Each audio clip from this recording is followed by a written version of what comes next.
Praise the lord. ప్రభు నామానికి మహిమ కలుగును గాక. ప్రభునందు మాకు అత్యంత ప్రియమైనటువంటి దేవుని సంగమా, దేవుని బిడలారా, మన ప్రభు అయిన యేసుక్రీస్తు నామంలో మీ అందరికీ శుభాలు ప్రకటిస్తూ హృదయపూర్వకంగా వందనములు తెలియజేస్తున్నాం. ఈరోజు పరిశుద్ధ గ్రంథంలో నుండి దేవుని యొక్క వాక్యాన్ని జ్ఞాపకం చేయాలని ఆశపడుతున్నా. అదేమనగా యోహాను సువార్త 14 లేఖనం ఇలాగ చెప్పుచున్నది, నా నామమున మీరు నన్నేమి అడిగినను నేను చేతును. దేవుణ్ణి మనం అడిగినప్పుడు దేవుడు మన జీవితంలో గొప్ప కార్యాలు చేయడానికి సమర్థుడని పరిశుద్ధ గ్రంథంలో దేవుడు చేసిన గొప్ప కార్యాలను బట్టి మనం జ్ఞాపకం చేసుకోవాలి. నా నామమున మీరు ఏం అడిగినానో, సాధారణంగా మనం మనుషులను అడుగుతాం, బంధువులను అడుగుతాం, స్నేహితులను అడుగుతాం, రాజకీయ నాయకులను అడుగుతాం.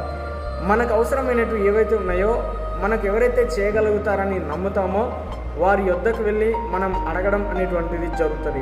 అయితే బైబిల్లో రాయబడిన ఈ మాట మనం ఒకసారి జ్ఞాపకం చేసుకుందాం. మనుషులను సృష్టించింది దేవుడు. సృష్టికర్త అయినటువంటి దేవుణ్ణే మనం అడగగలిగితే ఖచ్చితంగా దేవుడు మనకు సహాయం చేస్తాడు. ఆయన నామమున, తండ్రి నామమున, కుమారుడైన యేసుక్రీస్తు నామమున మనం పరిశుద్ధాత్ముడు ద్వారా ఉచ్చరింప సఖ్యముగాని మూలుగులతో మనము ప్రభుని అడగగలిగితే ఖచ్చితంగా దేవుడు మన అవసరతలను తీరుస్తాడని కల్వరి శిలువలో యేసు ప్రభు చేసిన గొప్ప త్యాగాన్ని జ్ఞాపకం చేస్తున్నా. నీకోసం నా కోసం ఆయన చనిపోయాడు, సమాధి చేయబడ్డాడు, తిరిగి లేపబడ్డాడు.